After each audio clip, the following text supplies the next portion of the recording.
Hey, what's up, everybody? It's Stephen A. Williams, president and founder of thecreditrepairshop.com, and in today's video, we're going to talk about levied bank accounts from debt collectors or frozen bank accounts from debt collectors. These are things that they're starting to do. These are tools that they've had available for years. It's just that now they're starting to really utilize these tools because they have other tools that allow them to be able to look at an individual's finances in a roundabout way, and I'm going to explain that to you. But if you've ever had your account, or if you've ever had a judgment against you, you need to watch this video if you haven't resolved that judgment, because they have 20 years to collect, and I'm going to go over what they're doing right now, the strategies that debt collectors are using right now to be able to go into your bank account and take the money. Now, if there's any emails or phone calls or live chats that we get where people have a depressed, where they're like feel like there's no one to turn to, it's dealing with when a debt collector goes into their bank account and takes their money, because it seems to happen at a time that people don't need it to be happening. They need to pay their car payment, they need to pay their rent. There's all this stuff that they're preparing to pay, and then all of a sudden they look and they like, money has been taken out of my account. How are they able to do this? Who gave them the right to do this? Why did the bank do it? They call the bank. The bank says we got a document, a court document, saying that they can give them the money, give them your money. So first, let's talk about how they're even tracking this whole thing down to be able to know when is the time to take money out of an individual's account. There are skip tracing tools that every one of the credit reporting agencies and other credit reporting agencies, there's more credit reporting agencies than TransUnion, Equifax, and Experian. There's a whole bunch of other ones. And the thing about these products that they are offering and these other credit reporting type bureaus are offering is that they're offering skip tracing ability. This is where they can look at an individual's account and they can say, let us see, look, what is their payment cycle? So first, they know that they have a judgment against an individual, and then they're like, we can't collect it. We've never been able to even garnish their wages from their job. They might skip around, or for whatever reason. Maybe they just don't want to take small payments. They want to take a big hit. They want to see if it's going to be available either by doing a big hit on somebody or if they want to do the garnishment. That just depends on the debt collection and the debt collector and their goals on how they want to collect. But what they'll do is they will follow and look. They'll look at those credit reports. They'll be like, okay, this individual has a mortgage, they have a car, they got credit cards, they all have all of this stuff. And then they'll look at your cycle. When are you making payments on all of this stuff? So then so they don't even have access to your account. Well, they have the ability to go into your account, but they don't want to send the levy in at that time when there's no money in there. See, this is very key. They don't just let them sit there and have a levy on your account waiting for the money. They have to do it on a specific time. And when they put that in there, so and then they know that, okay, they get ready to pay their mortgage or their rent by the 25th, their car payment by the 25th, all that stuff. And then they put that levy in there. It's like they strike at the time that people just don't need it to happen for them. I get the emails, and when it happens, I hope it never happens to you, because when it happens to someone, it is like a debilitating experience because people don't know where to turn, what to do. Some of the times you can get the money back. It just depends on what your state laws are. But what we're going to do is we're going to talk about the process. We're going to talk about how to stop it. We're going to talk about what to do if it happens, all of that stuff. So pay attention to this video.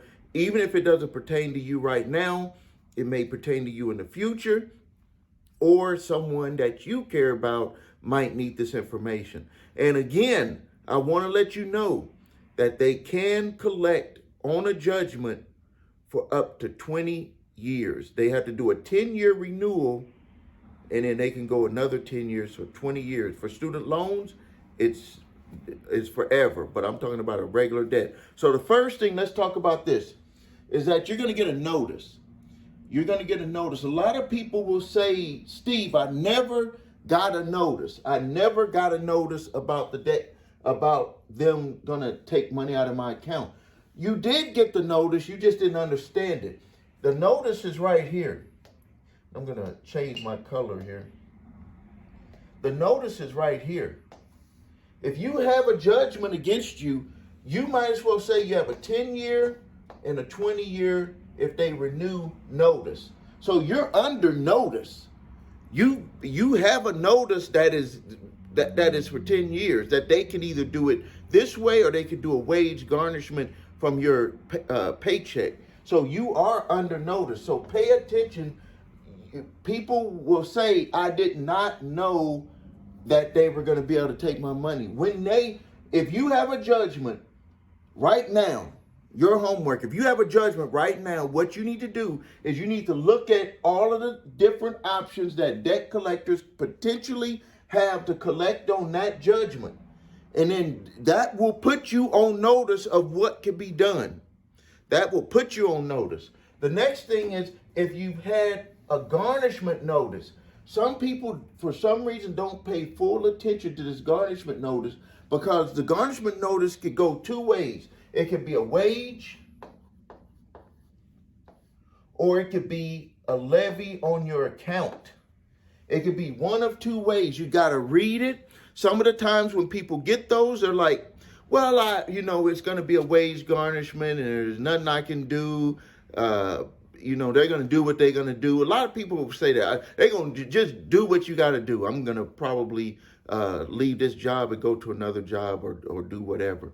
So that is a notice, though. People don't understand that wage notice, that's a notice that they're going to be able to potentially either take it from your wages, or they're going to be able to levy your bank account. Now let's talk about the exemptions, because this is what's going to save you. The first thing is, if you get any of these notices, and I'm going to speak as if this is me giving myself this information. This is not legal advice. I'm not telling you to do something. This is me talking to myself to protect myself if I was the person that was facing something like this, is that I would immediately take away my bank accounts. I don't know, maybe you could potentially go and open up a business account in an LLC and pay your bills out of there, because as an LLC, federal government does recognize an LLC as an individual, and maybe you could just do that, and you can have your EIN number listed, not your social security number listed. I'm just telling you that this is an option if you don't have the normal exemptions, and then you can get with the company and say, we want to talk about doing a settlement on this, because if they hit you and you can't pay your mortgage, you can't pay your car note, you can't pay your credit card bills, it's going to put you in a worse situation. So you might as well look at some of the options that you could do right now to be able to protect yourself. And this is like, I'm talking to myself, Steve, this is what you should do to protect yourself. I think you get it. So next thing is, you need to look at the exemptions that you have. Every state is different, but there are some top level federal exemptions against garnishing your wages and being able to go into your bank account. Now, the only thing that might be a little bit different is if it's an IRS levy. IRS levies, they're going to be under a different category, but there's still certain income that they cannot take the money from, but the IRS can go a little bit further. But for this conversation, we're talking about debt collection companies. So you got your exemptions. You have disability income or Social Security income if you're if you're you got disability, and then you got SSI, which could be if you're of a certain age. Disability income could be an individual that's in their 20s and they're just, receiving disability income. Veterans. For some reason, I don't see a lot of veterans taking advantage of this opportunity, but for years, no veterans, especially if you're active duty, can be sued, but they do put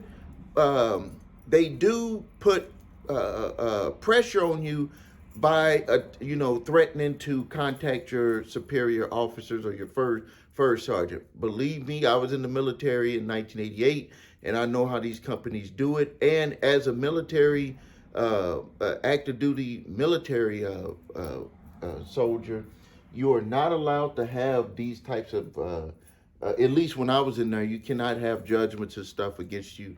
They will take it right out of your pay to make sure that you pay them, or you can get an Article 15 over that. So, but right now, veterans cannot. If you're a veteran, you'll see inside of the court summons, it will say, we did check, and this is not a veteran, active duty veteran. And because if you are, they would have to cease all collections. But if you're receiving veterans benefits, that's going to be an exemption. Child support is another one. Maybe you're just living on child support, and you have, making income from working a job, and so they cannot add the child support to qualify you to have your check, your paycheck garnished, or to levy your bank account. Like, you might be thinking, well, I get $3,000 from my spouse for child support, and then I also make $2,500 a month from my job. They cannot add those two together as income, because that's going to be, the child support income is going to be exempt. And then retirement income. If you're retired, look at the laws. The only ones that retirement income may not, certain retirement incomes, is the IRS. Other than that, these are some exemptions that you'll be able to have. And then every state has more exemptions. Like, I always talk about it here in the state of Wisconsin, we have what's called a poverty guideline. And that's where, even if you're not technically in poverty, but maybe you have a certain amount of dependents, maybe you earn under a certain amount of income, either weekly, bi-weekly, or monthly, you cannot be garnished. So that's another opportunity to have it exempted. Now, if you have let's just say, like the individual contacted me on Friday, let's just say that they go and they get the money out of your account, like they actually go and do it. You're going to need to do your research on, number one, the company. Like, a lot of people, not to say that this individual did, but a lot of people will say, I did not know about this debt. And then, you dig a little bit deeper, and you learn that they had a judgment against them. And just like I said, if you have a judgment, like right now, I'm telling you right now, if you have a judgment against you, you've just been put on notice that your account could be either frozen, that's where you can't do anything with it until a determination in the court is made, or it could actually be outright levied, where they could take the money out of your account, where they could just take your money. So this is serious stuff. This is very serious stuff. So a lot of people say that they were not put on notice. So if you have your account levied, if they take the money out, you need to find out what it was from. Now, in some states, they do not have to get, this is crazy, but there's a few states out there where they do not actually have to get a judgment. So your notice would actually be that you have a collection with a debt collector. And if that debt collector is contacting you and they're saying that they're going to look at all the options, you need to make sure you challenge that debt collector, because if you do nothing, you could wake up one morning and they've taken money out of your account. There are, I think, 3 states where they don't even have to get a judgment, and they can take money out of your account. So don't just disregard those debt collection letters. I know people in the comments, people on other channels, they'll say just disregard them. If you respond to them, you're admitted to it. I'm gonna tell you, people they contact me and they say I disregarded that letter, and now what can I do, because they went into my account and took my money. What can I do? Or they got a judgment against me, and I thought if I didn't respond to them, there was no way that they could do anything. I'm telling you, these companies are not dumb. These debt collection companies that are making really billions of dollars now, they're not making billions of dollars because people are not or they're not making billions of dollars because they can't collect the money from people. They're making billions of dollars because people are not challenging them for their rights to be able to collect on the debt. And you don't challenge someone if you just throw away the letters every time that you get. The laws are written for them. When you don't challenge them, you're saying yes to it, and they can end up taking money out of your bank account. They can end up getting judgments against you that can last for 10 to 20 years. That's like a sentence on somebody. So for me, what I want people to do is let's start challenging them directly. The way to do something is not to run, is to challenge that company, that debt collector. You want to challenge the debt collector, and you can see that regardless, it might be a settlement or you might outright win. But if you do nothing, like other people tell you to do nothing, you are guaranteed to lose. If you do nothing, you're guaranteed to lose, because you're putting the ball 100% in their court, and you don't know what court they're going to want to play in. They might want to play in the wage garnishment court, or they might want to play in the levy court.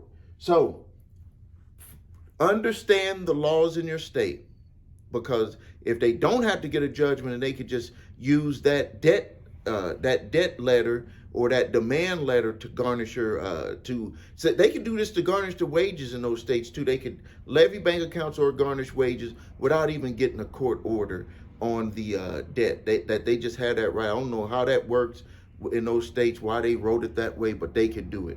In those states, though, those are states that don't have garnishment. So I noticed that the states that they can do that in, they don't allow wage garnishments of your paycheck, but they allow to levy the bank account. So if you live in a state, and you might be saying, well, they can't garnish my wages, they can't take money out of my paycheck. Look at your laws, because in all of those states that they can't do that, they can levy the bank account and just come in and say, hey, take the money. And again, I'll repeat, how do they know when you're going to have money in the account?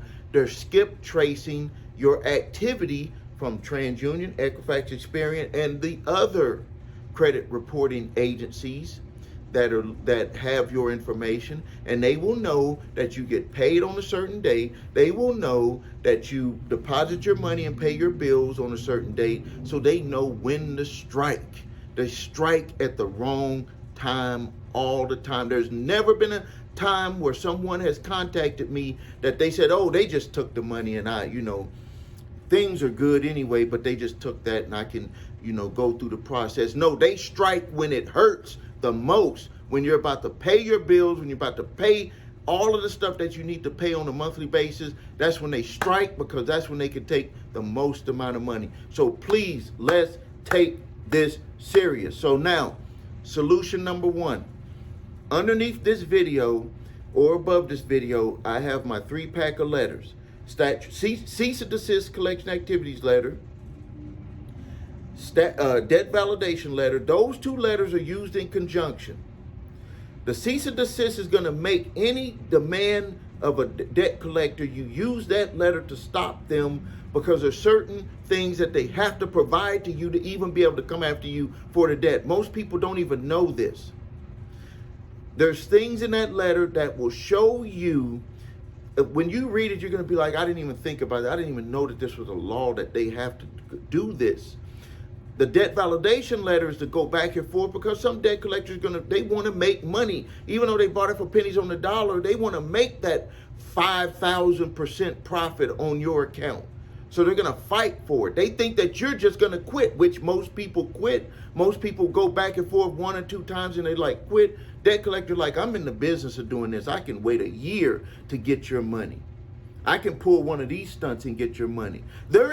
Remember, they're in the business of this. You're in the business of going to work and taking care of your family.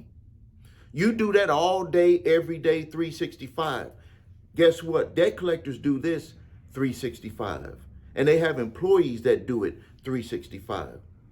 So that's what you're up against. So if you're up against something like that, why wouldn't you get the tools to be able to at least fight back against them? That's what I'm providing you. The other one is a statute of limitations letter. For some reason, this is still a misconception about what to do if a debt is past the legal statute of limitations to collect. Listen to me closely. If you have a debt that is past the legal statute of limitations to collect, there is no need to do a debt validation. There is no need to do a cease and desist collection activities letter. How do you know if a debt is really past the legal statute of limitations to collect? You need to get your credit reports, and you need to get one that is a paid monitoring service because it's going to have the information that the free ones don't have. If you don't have your credit reports, go to the website that's below here, the number 3 scores. Grab those reports and look at when the charge-off date from the original creditor, not the debt collector. The clock does not start ticking when they get it and try to come after you. It starts to tick when the account is charged off. So if you live in a state like where the statute of limitations is only 3 years, so from the date that debt goes bad, the charge-off date, you have the original creditor or debt collector has 3 years to collect on that debt. That's why you'll see that debt collectors will get hot after somebody when that statute of limitation date starts to close in, because they know that once it passes that date, they have no legal rights. Well, they have no legal way of making you pay the debt. You can just disregard everything from them. So if it's past the legal statute of limitations to collect, you do not need to do a debt validation. You need to do a notification directly to them, putting them on notice. They will stop. Underneath this video, there's 3 letters: statute of limitations letter, debt validation, and cease and desist. Grab those. Link is below this video. I do ask for a donation on those. Those letters will literally save you time, money, frustration. People write to me all the time saying that those letters saved them, and they be speaking like it saved their life. Because if you wake up one morning and they take the money out of your account, how will you be feeling? So don't tell me that those letters are not worth it. I have an updated version that's $29.95. It has some updated information in there. If you need to step up the game, grab those. But if you don't have the $29.95, grab the free one. A lot of people grab the free one, but please make a donation. Because if they're coming after you and they're going to take $2,000, $3,000, $4,000, $5,000 from you, I think it's worth making a donation to have that. Who else is giving you that real information? I'm not a fake channel that's pretending and then going to work somewhere. I do this business. I hear the people crying on the phone. I read the emails. We respond. We talk to debt collectors. We resolve problems for people. This is not a channel where we're just reading something and trying to pump up videos for stuff. We do this here. If you need help with your credit, please visit us at thecreditrepairshop.com. Watch the video, What Makes Us Different, so you can see my 8-point validation process and my 2-phase settlement process. That's the way that we repair credit. If you can work with that, then we would love to have you as a customer. Everyone who signs up, even though our payment plan is only for 6 months, everyone who signs up at least for right now, this could be changing in the future, gets 1 full year of service. So it's like you're paying for 6 months of service and you're getting a whole six free months just in case your specific situation is more difficult than other people's. Thank you for your time. Please subscribe to the channel. Please post your questions and comments. This is Stephen A. Williams, president and founder of thecreditrepairshop.com.